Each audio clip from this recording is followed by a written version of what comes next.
Hi, I'm Glenna Cleek. This week we celebrate Mother's Day. Mothers, the person in our lives who probably, for most of us, has had the most influence. What a high calling motherhood is. It would be very hard to measure the impact that a mother has on her children. They absorb her attitude, her example, her character, her wisdom, her love, and certainly her faith. And that just shows you what a great responsibility being a mother is. Karl Barth, who was a Swiss theologian, wrote volumes about God. And one day someone asked him, "How do you know all this is true?" His answer, "My mother told me." Proverbs 31:28 says, "Her children rise and call her blessed." G. Campbell Morgan, who was a preacher, an evangelist, and an author, had 4 sons, and they all became preachers. One day someone asked the brother Howard who was the greatest preacher in their family. He asked it rather teasingly.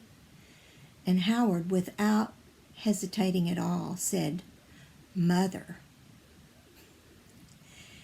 My own mother had no example of nurturing to pass on to her children because she never knew her parents. But she was filled with love and kindness, and her life was evident of the way that she wanted my brothers and me to live. I think that because of the fact that she grew up in an orphanage and with foster families, she wanted to instill in us compassion. I think of her when I read another verse from Proverbs 31. It's verse 25, and it says, "She opens her mouth with wisdom, and the teaching of kindness is on her tongue." Mothers sacrifice so much for their children. Their time, their energy, and sometimes even their own personal goals. I am reminded of a famous mother, Susanna Wesley. Now, she had 19 children, and among them were John Wesley, who was the principal founder of the Methodist movement, and Charles Wesley, who wrote over 6,500 hymns. Susanna Wesley's husband, Samuel, was a preacher, and he was often gone to church meetings or to revivals, and that left her as the primary person to raise those 19 children. She spent many hours praying for her children. And one thing that she did was that she would take aside each child for 1 hour each week, give that child her full attention to discuss spiritual matters. Yet, she needed time alone, especially probably to pray for those children. And how did she get it? The story goes that she would sit in her chair and take her apron and put it up over her head. And when the children saw that, they knew to not bother her.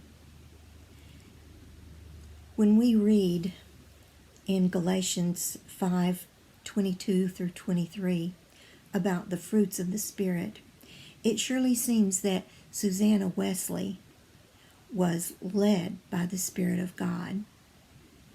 It says, "The fruit of the Spirit is love, joy, peace, patience, kindness, goodness, faithfulness, gentleness, and self-control. How good it would be if every mother was led by the fruit of the Spirit. I can't speak about mothers without mentioning Mary, the mother of Jesus.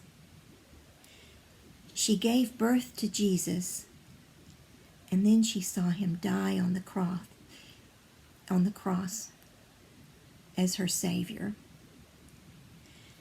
What a very special person Mary must have been for God to have chosen her to be the earthly mother of his Son, our Savior. He knew her to be a woman of strength, of love, and obedience, and of selflessness. What an honor! The most honored mother of all time. If your mother is still living, if you are blessed to have her still living, tell her how much you appreciate her and how much you love her. But if she's gone and passed from this earth like my mother has, thank God for the positive influence that she had on your life. Happy Mother's Day to all you mothers. God bless you.